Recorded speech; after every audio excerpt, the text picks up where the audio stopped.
ओडिशा रे आरंभ होला जनगणना। देशव्यापी बहु प्रतीक्षित जनगणना प्रक्रिया आरंभ होइतिबा बेले ओडिशारू आसिछि एक बड़ अपडेट। प्रथम दिन रे ही राज्यर प्राय 17,000 लोकंको गणना सफलतार सहित संपन्न होइछि। जनगणना निर्देशक निखिल पवन कल्याण एही सूचना देई कहिसंति जे एथर जनगणना प्रक्रिया संपूर्ण भावे डिजिटल पद्धति रे करा जाउछि। एहा द्वारा तथ्य संग्रह एवं प्रक्रियाकरण आहुरी सहज एवं द्रुत हेबो बोली से कहिसंति। सेहीपरि जगतसिंहपुर जिले में आज डिजिटल जनगणना प्रक्रिया आरंभ होइछि। शिल्प मंत्री संपत स्वाईंको घरु एही कार्यर शुभारंभ करा जाइछि। एबे हमर जेमति जानिथिबे सेंसस 2027 जनगणना आरंभ होइछि। दुईटी पर्याय रे एटा हबो। एई वर्ष 2026 रे घरर गणना हबो, आरो वर्ष एप्रिल रे लोक संख्या गणना हबो। तो हाउस लिस्टिंग रो फर्स्ट पर्याय रे मु कुजंग चार्ज ऑफिसर सेंसस भाबरे प्रथमे आमे मेसेज देबाकू चेष्टा करछु जनसाधारण को जे केमिति 1 रु 15 हमर रहिछि स्वगणना सेल्फ एनुमरेशन। लोक माने से हमर सेंसस पोर्टल को जाई कि निज घरर तथ्य सेठी हमर क्वेश्चनर भाबरे अछि सेटा को निज भाबरे निजे फिलअप करि परिबे। तो सेटार गोटे भलो मेसेज दबा पई गोटे भलो वार्ता दबा पई आमे प्रथमे हमर वीआईपी अच्छी आमर कन्स्टिट्युएंसी जे honourable minister skill development and technical education industries तांको घर को प्रथमे आमे टार्गेट करिथिलु। सार मध्य काइंड एनफ है कि हमको एक्सेस देइथिले सबु तथ्य आमे तांको बतैथिलु।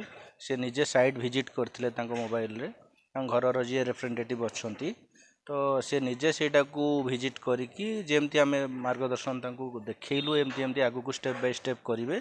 से सेटारे जो 33 टी क्वेश्चनर हमर अछि सेटा को पूर्ण करिकी सक्सेसफुली हमर सेल्फ एनुमरेशन मिनिस्टर घरु आज आरंभ होइछि।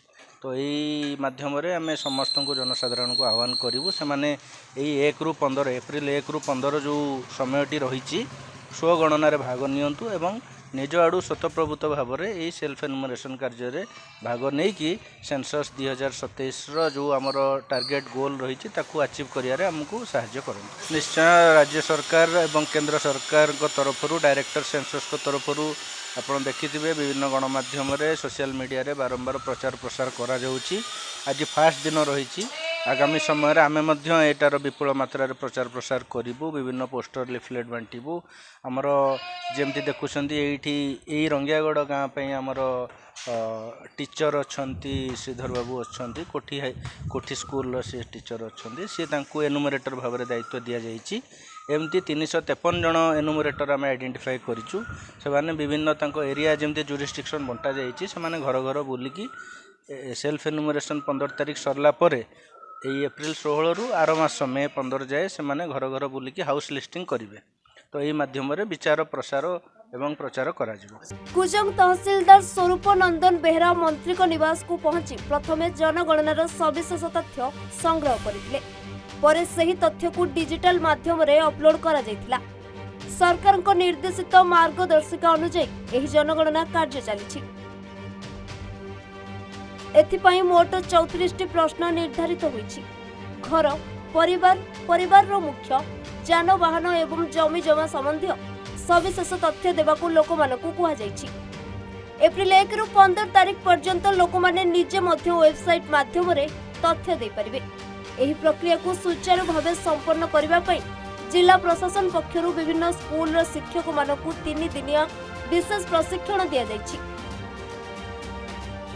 प्रशिक्षित शिक्षक माने ग्राम और शहर अंचल रे घरे घरे जाई तथ्य संग्रह करिवे एवं सेगुडी को डिजिटल माध्यम रे भर्ती करिवे।